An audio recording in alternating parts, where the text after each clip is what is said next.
Bonjour, je suis Dame Camp Medium et je vous remercie de me suivre régulièrement sur ma chaîne YouTube et sur mon blog damecamp.fr. Alors aujourd'hui, je partage avec vous la consultation, une consultation animale, un chien défunt qui s'appelle Jason, et cette consultation m'a été demandée par Karine et par son mari. Alors, ils avaient des questions à poser à leur petit chien. Ils souhaitaient savoir s'il avait été heureux en famille avec eux.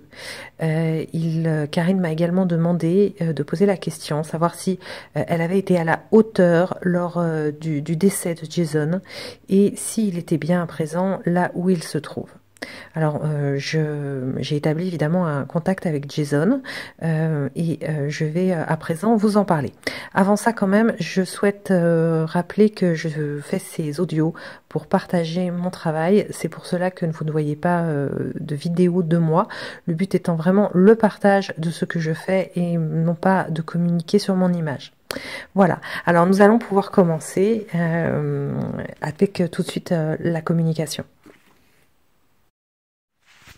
Alors j'établis le contact avec Jason et tout de suite il me montre que évidemment il est prêt à répondre aux questions. Et j'entends même bien sûr, c'est une évidence. Alors il commence par un message libre. Souvent c'est comme ça que je procède avant de poser des questions. Je laisse quand même l'entité, le défunt s'exprimer. Alors, Jason a commencé ainsi. Il dit, alors il faut se rendre compte quand même que Jason aujourd'hui a un moyen d'expression qui est différent de ceux qu'il avait, des moyens d'expression qu'il avait à l'époque où il était, au moment où il était incarné. Et alors voilà, il va nous laisser un message quand même très très clair. Il dit, je veux dire à mes maîtres que j'ai une vie assez confortable. Je suis avec ceux qui n'ont pas eu ma chance. Beaucoup n'ont pas eu de douceur, de ressenti d'affection et de sympathie. Et il dit, certains en pleurent encore, et leurs âmes sont très effacées par rapport à la mienne. À ce moment-là, Jason me montre que lui, il est actuellement sous une forme éthérique et qu'il est très coloré, alors qu'il se trouve avec d'autres désincarnés, voilà, d'autres âmes qui ont été sur Terre et qui, elles, possèdent moins de couleurs, qui ont une vie différente de la sienne. Il dit, je peux communiquer ce qu'a été ma vie avec ceux qui s'approchent de moi, et ma vie les passionne. Voilà, à ce moment-là, il me montre qu'il a des interactions, voilà, dans l'état, à l'endroit où il se trouve lui actuellement, dans sa dimension, qu'il a des interactions et que quand on s'approche de lui, il peut, voilà, comme il l'a dit, hein, communiquer ce qui a été sa vie sur Terre. Ensuite, il poursuit. Il dit « Ai-je été heureux ?» C'était la réponse, voilà, il a déjà entendu hein, la question de Karine, donc il y répond. Il dit « Ce mot a un sens vague et précis. » Voilà, il dit surtout pour vous, pour nous les humains, est-ce que j'ai posé cette question, as-tu été heureux? C'est très vague quelque part, hein, et en même temps, ça demande une réponse très précise. Alors il dit cette vie m'a permis d'étudier, de vous étudier, à une place très favorisée. Il a été heureux. Et il va expliquer pourquoi. Voilà, il va au-delà de simplement répondre oui, j'ai été heureux ou non, je n'ai pas été malheureux ou j'ai été moyennement heureux. Il veut rentrer plus concrètement dans ces notions en disant que sa réponse est positive parce qu'il a été libre. Il dit j'ai été libre bien plus que d'autres. Et il me montre qu'il s'agit du règne animal, voilà, que lui a eu une liberté dans le règne animal que d'autres n'ont pas eu. Et il dit, et à une place quand même enfermante. Voilà, il a été libre, mais quand même dans une place enfermante, parce qu'il me montre qu'il a été très dépendant de l'humain. Il me dit qu'il dépendait énormément de l'humain, c'est ce qu'il me montre à ce moment-là. Donc si on pense au règne animal, on sait qu'il y a des animaux qui vivent en totale liberté, mais qui n'ont pas une étude, la même étude que celle qu'a pu faire Jason à côté de l'humain. Et en même temps, on sait qu'il y a d'autres animaux qui vivent avec l'humain, mais qui en revanche qui n'ont plus du tout de liberté. Hein, qui sont utilisés à des fins qui ne sont pas du tout positives pour leur évolution. Je vous ai beaucoup aimé, car l'âme incarnée animale est très proche de la nature sauvage, non incarnée en fait. Il me montre que l'âme animale est très proche de l'âme quand elle n'est pas incarnée, de par l'amour qu'elle est capable de donner et sans aucune limite, voilà, de donner et même de s'autoriser parfois à recevoir. Donc il dit l'amour est naturel et se donne sans compter. Autant dans l'état désincarné dans lequel il se trouve actuellement que quand il est à l'état incarné, animal, l'état animal, en tout cas pour le chien, il dit avoir pu donner sans que je sois battu ni nié, c'est un cadeau que vous m'avez offert et je vous souhaite de recevoir toujours de même tout au long de vos années d'errance sur terre. Je vois que quelque part ce qu'il veut dire, c'est que lui, il a du recul, qu'il commence à voir ce qu'est notre planète, où certains ont une vie plus favorisée que d'autres, mais ça reste quand même pour lui, au niveau de l'âme, une période d'errance. Où on peut faire des expériences, mais on peut aussi beaucoup peut-être parfois se perdre ou errer sans trouver.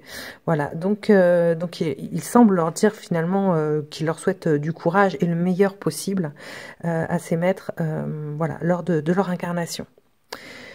Donc ensuite, moi je lui ai posé naturellement la question de, voilà, je lui ai demandé, as-tu des choses à me montrer sur ta vie? Donc sur sa vie à l'époque où il était avec Karine. Alors il me montre il me montre une balle et il me montre qu'il aime jouer à la balle. Il va me montrer plusieurs fois au cours de la communication qu'il aime jouer, ce qui sera confirmé par Karine et par son époux. Voilà, je le vois faire le pitre, tourner en sautant. Voilà, j'ai l'impression qu'il saute, qu'il fait le pitre, qu'il fait des petites pirouettes. Donc ça, c'est confirmé. Il me montre un coussin. Alors, je vois une couleur plutôt claire, plutôt lumineuse. Je me demande si c'est du jaune. Karine va me confirmer que son dernier coussin était clair, plutôt, je crois, m'a-t-elle dit, beige. Il me montre qu'il aime son coussin. Et voilà, pareil. Il dormait sur un coussin, il était dessus. Hein. Il n'avait pas un coussin qui était vacant à la maison. Et effectivement, il l'appréciait. Et il me montre qu'il trafiquait des choses sur son coussin. Peut-être qu'il le mâchouillait ou voilà, jouait un grand coussin. Donc pareil, Karine m'a expliqué que oui, il grattait toujours son coussin. Voilà, et donc et que c'était un grand coussin. Voilà. Alors ensuite, est-ce que j'ai eu d'autres images? Alors je tourne mes feuilles. Oui, il me montre de nouveau qu'il était très joueur. Il me montre qu'il aimait les jouets. Il me montre un paillasson. Bon, ça, il n'y a pas vraiment d'explication au sujet du paillasson. Moi, je pense plutôt que c'est quelque chose quand même qui est à la hauteur des chiens. Donc voilà, quelque chose. Nous, on n'y prête pas beaucoup d'importance, mais peut-être que les chiens un peu plus. Voilà, en entrant. Peut-être que c'est lié à des odeurs aussi sur les paillassons. Il me montre que il a déjà mangé des frites. Je vois en fait, j'ai l'impression à ce moment-là d'avoir une image, j'ai l'impression de voir Sandrine assise, une personne, et qu'on lui tend à manger, voilà, comme ça, et qu'il me montre spécialement les frites. Alors j'ai posé la question à Sandrine qui m'a dit que effectivement c'était un chien qui, je crois, ne mangeait pas une alimentation spécialement pour chien, mais plutôt il avait des rations ménagères, hein, comme on dit, c'est-à-dire il devait manger, elle cuisinait pour lui, et il n'était pas rare non plus que il mange, voilà, il goûte au plat de ses maîtres. Donc effectivement, il avait déjà mangé des frites. Voilà, et d'ailleurs j'ai noté, j'ai l'impression qu'il aime ça, qu'il aimait manger avec ses maîtres, hein, voilà, et qu'ils avaient déjà donné des frites, voilà, confirmé donc. Alors ensuite, il dit, il me montre qu'il regarde Karine. Il me montre que quand il était incarné, il regardait sa maîtresse. Et donc il me montre qu'il la trouve belle. Donc j'ai transmis ça à Karine. Hein, il vous trouve belle. Il me montre qu'il vous regarde mieux que le miroir. Alors ça, c'était assez émouvant. Il m'a montré qu'il voulait absolument dire ça à sa maîtresse, que lui la voyait mieux qu'un miroir. C'est-à-dire qu'un miroir reflète finalement quelque chose de très simpliste par rapport à la réalité. C'est ce qu'il m'a montré. Que le miroir ne renvoie qu'une image, alors que l'être humain a beaucoup plus de dimensions que cette simple image. Et il me dit, j'ai noté à ce moment-là que c'était comme pour dire que le miroir ne la reflète pas assez bien et que Jason, lui, la voit beaucoup mieux, plus en nuance dans l'observation. Voilà, il y a plus de nuances dans l'observation de Jason que de ce que renvoie le miroir. Donc il tenait vraiment à lui montrer ça, à lui dire ça, lui dire qu'elle était belle. Je demande ensuite si Karine a été à la hauteur lors du décès. Alors je ne sais pas comment s'est produit le décès, je ne sais pas ce qui s'est passé, mais Jason me montre que Karine a été comme une muse et qu'il s'est senti accompagné, porté et rassuré par sa présence féminine. Donc là, Jason m'envoie une image. Je vois Jason dans les bras d'une sorte une muse, une femme, et donc je le vois passer des bras d'une femme vers les bras d'une autre femme. Et il va dire, j'ai noté, il a pu avoir un passage en douceur, c'est ce qu'il m'a montré, comme quand on passe un enfant des bras de la mère à ceux d'une nouvelle mère pleine d'amour. Voilà, en fait, c'est vraiment ça qu'il m'a montré. Il m'a montré qu'il passait de bras en bras et qu'il avait été très paisible dans ce moment-là.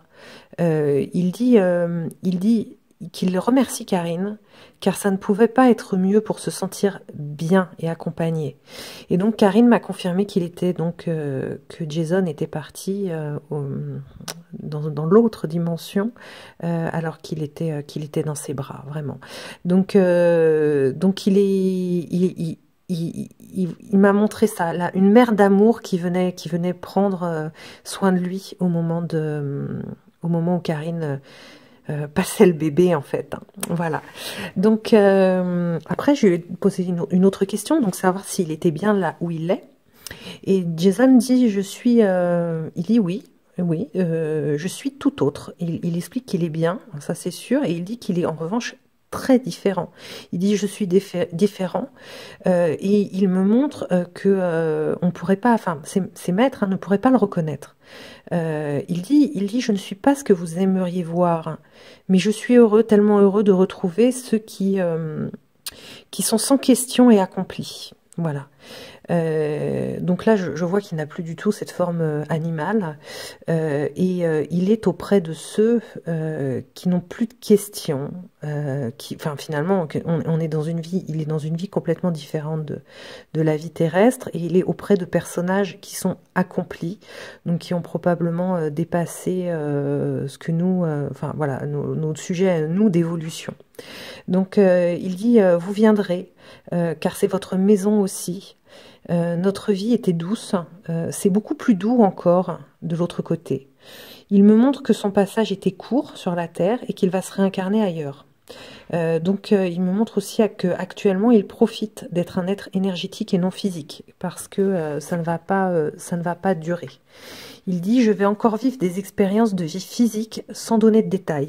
Il ne peut pas nous donner de détails sur sa réincarnation, mais lui sait que il va retourner dans une vie physique. Bon, on peut même pas savoir si c'est sur la vie, enfin une vie physique sur la Terre. Hein. On peut, voilà, on n'aura pas de détails là-dessus. Il dit, je serai accompagné cette fois-ci. Alors là, il me montre que il va venir, mais qu'il sera en duo, en couple. Il dit, il va être accompagné, il dit, et puis d'un être de la même espèce que lui. Parce que, alors ça c'était important pour moi de voir ça. Il m'a montré qu'il était venu travailler là une fois avec l'humain, une fois ou plusieurs fois, je ne le sais pas, hein, mais que sa prochaine incarnation, il allait travailler en couple. Donc il était déjà en trio, on va dire, ou en duo avec ses maîtres, enfin au moins en trio, mais que là maintenant il va travailler en duo et avec quelqu'un de la même espèce. Donc ce sera plus de l'interespèce, ce sera voilà, s'il revient en tant qu'animal, ce sera avec un animal de son espèce, ou s'il revient en tant qu'humain, ce sera avec un autre humain ou sur une autre planète. Je ne sais pas ce qui peut se passer. Alors là, j'ai très clairement entendu, j'ai posé la question, parce que moi j'avais été en contact finalement avec Karine, mais je savais qu'elle avait un mari parce qu'elle voulait qu'il soit là au moment de l'échange, la communication téléphonique. Et je lui ai demandé, je lui ai dit, mais enfin, j'ai voulu, je dis, tu as un message pour ton maître? Et j'ai simplement entendu deux mots, j'ai entendu très très clairement, hein, soigne-toi.